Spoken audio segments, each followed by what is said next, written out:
No, I'm Sophia. We are gonna make soft cookies. First things first, we're gonna put the butter. Soft butter. And the flour.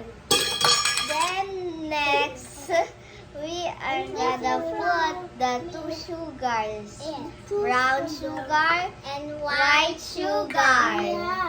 Now next, we are gonna put a egg, then a baking soda. Yeah, baking soda. Then we're gonna put flour, then the chocolate chips. So we're gonna mix the butter and the sugar. Emily is 4 and I'm 6 and this is an 8-year-old and that's a 10-year-old. When na tayo? It started to look like dough. It's like ice cream. It's like halo-halo. Put the egg first. Okay. Yeah. Oh! Next, we put baking powder. Next is the flour. Yes. And now put the baking soda. Okay. Now we're gonna put the baking soda.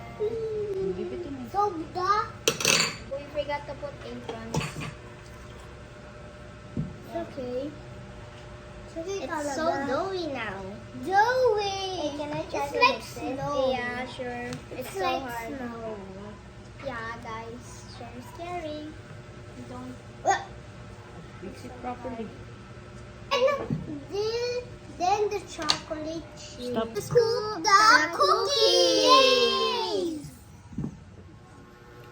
Preheat your oven at 300 degrees. Use an ice cream scooper to scoop the cookies.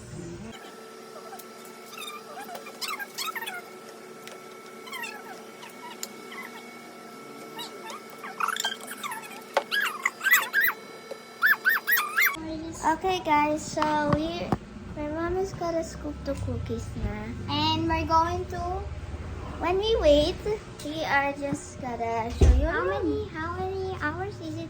12 and to what? 12 to 14 minutes, bake it to 12-14. Yeah.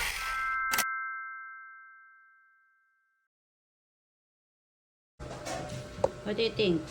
It's good. Hello.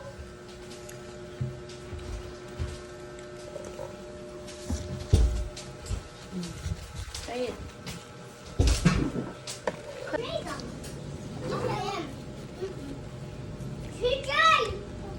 Oh, yummy.